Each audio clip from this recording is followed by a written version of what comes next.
tudo bem com você? Chegamos ao nosso terceiro vídeo da série Inferência Estatística. Mas antes, se você chegou aqui agora, eu peço que você assista o vídeo número 1 e número 2 sobre inferência estatística. Vou deixar os links aqui na descrição deste vídeo. O vídeo 1 é sobre introdução à inferência estatística e o vídeo 2 é sobre intervalo de confiança para a média populacional com o desvio padrão populacional conhecido, ok? E agora eu vou te pedir uma coisa muito especial. Se inscreva aqui no meu canal, é rapidinho, você não vai demorar nem 10 segundos para fazer isso.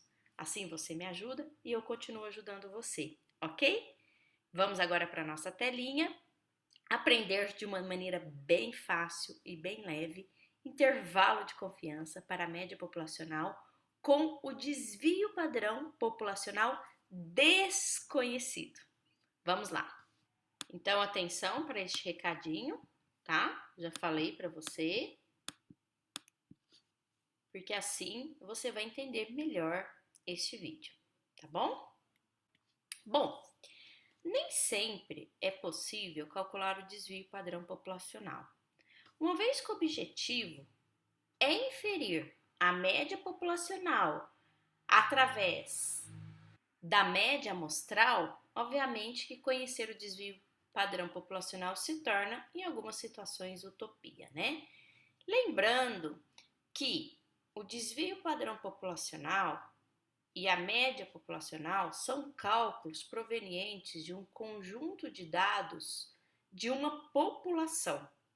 Se a intenção da inferência estatística é inferir informações da população através de uma amostra, nem sempre nós vamos ter o desvio padrão populacional. É muito mais comum não termos o desvio padrão populacional do que termos, tá? Então, o intervalo de confiança para a média populacional com desvio padrão populacional desconhecido é mais utilizada por ser mais realista. Acontece muito mais de nós termos situações em que nós não conhecemos nem a média populacional e nem o desvio padrão populacional. Vamos dizer que é 5% dos casos, 95% dos casos, nós não conhecemos o desvio padrão populacional.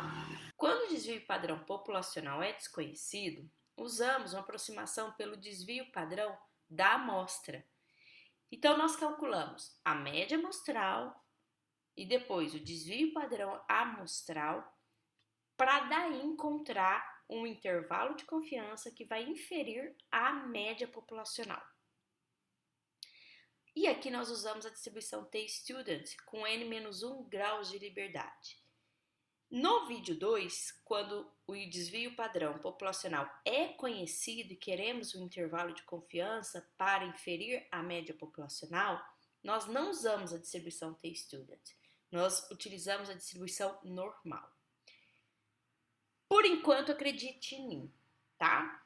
Não vou falar sobre a distribuição normal Z, a distribuição t-student com profundidade, que eu já disse no vídeo anterior, que eu vou gravar um vídeo sobre o teorema do limite central para que vocês possam entender o que é uma distribuição normal Z, o que é uma distribuição T de student, como analisamos e chegamos aos números que vocês vão ver aí para frente, tá?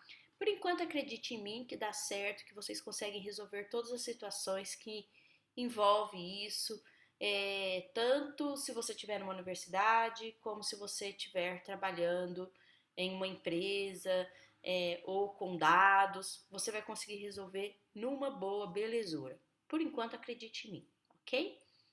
Bom, a distribuição t-student com n-1 graus de liberdade, aqui nós vamos usar a bilateral, porque é um intervalo de confiança. No intervalo de confiança nós temos dois números, o limite inferior e o limite superior. Então não é unilateral, e sim bilateral.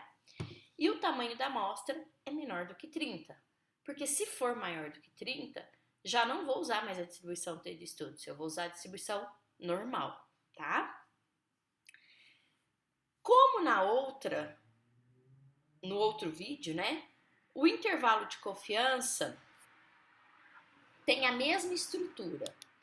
Média menos margem de erro, média amostral menos margem de erro e média amostral mais margem de erro.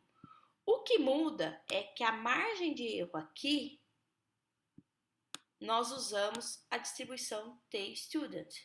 Então, fica t alfa dividido por 2 vezes.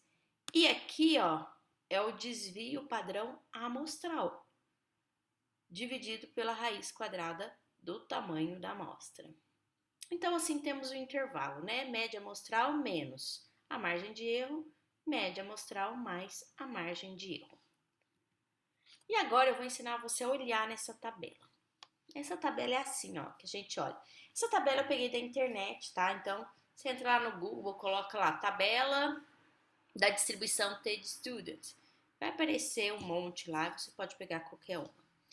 Então, nós olhamos aqui no bilateral, tá? Aqui é o nível de confiança e aqui é o grau de liberdade. Então, vamos supor que eu tenho um tamanho da minha amostra de 10. O grau de liberdade vai ser o tamanho da amostra menos 1, que é 9, com nível de confiança de 95%. Então, o T alfa dividido por 2 vai ser 95%, grau de liberdade 9, que vai ser o 2,262. Um outro exemplo, vamos supor que o tamanho da amostra é 24. Então, o grau de liberdade vai ser 24 menos 1, 23. Vamos supor que o nível de confiança é de 90%. Então, eu vou olhar no 90% e o grau de liberdade 23. Então, o T alfa dividido por 2 é esse número aqui, ó. Então, T alfa dividido por 2 vai ser 1,714. É isso que você precisa saber neste momento. Agora vamos para um exemplo. Em uma amostra de 10 roldanas produzidas em uma máquina, constatou-se que o diâmetro médio amostral é de 8,7 milímetros e o desvio padrão amostral é de 0,02 milímetros. Lembrando que esta média amostral e este desvio padrão amostral, a gente calcula esses valores. E eu já ensinei em vídeos anteriores como que faz este cálculo. Aqui eu já dei pronto para facilitar, mas eu vou deixar na descrição deste vídeo os links ensinando a fazer o cálculo de média, o cálculo de desvio padrão de um conjunto de dados. Então, construa um intervalo com 95% de confiança para o diâmetro médio das peças produzidas por esta máquina. Então, vamos lá. Tamanho da amostra, 10. Menor que 30, belezura. Nível de confiança de 95%. Média amostral, 8,7. Desvio padrão amostral, 0,02. E o T alfa dividido por 2 é igual a 2,262. Encontramos lá naquela tabela, né? Olhando o 0,95 com 9 graus de liberdade, porque o tamanho da amostra é 10 e o grau de liberdade é 10 menos 1, que é igual a 9. E agora é só aplicar a fórmula. Bem simples, né?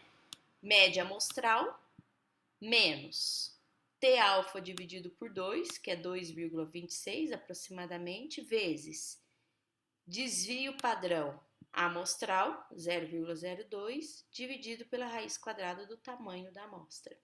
Do lado de cá, a mesma coisa.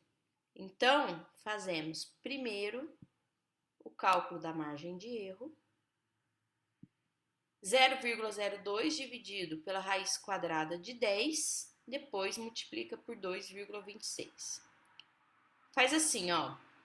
Calcula a raiz quadrada de 10, anota o valor em algum lugar, depois você faz 0,02 dividindo pelo resultado da raiz quadrada de 10 vezes 2,26, que vai dar uma margem de erro de 0,0143, tá? O cálculo é o mesmo do lado direito para o lado esquerdo, porque é a margem de erro. O que muda é aqui, ó, é a média amostral menos a margem de erro e a média amostral mais a margem de erro.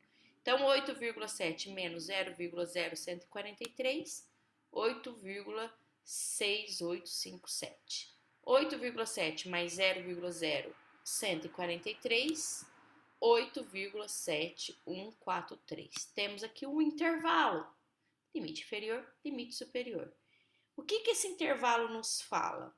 Que é 95% de certeza que a média populacional é um valor entre 8,6857 e 8,7143. Então, podemos afirmar com 95% de confiança que o diâmetro médio das roldonas produzidas por esta máquina, de todas elas, tá? Porque eu estou inferindo a média populacional através da média do desvio padrão amostral, é um valor compreendido entre 8,6857 milímetros e 8,7143 milímetros. Facinho, né? E se você aprendeu, deixe o seu like, se inscreva no meu canal e não perca o próximo vídeo sobre inferência estatística. Até lá, tchau, tchau!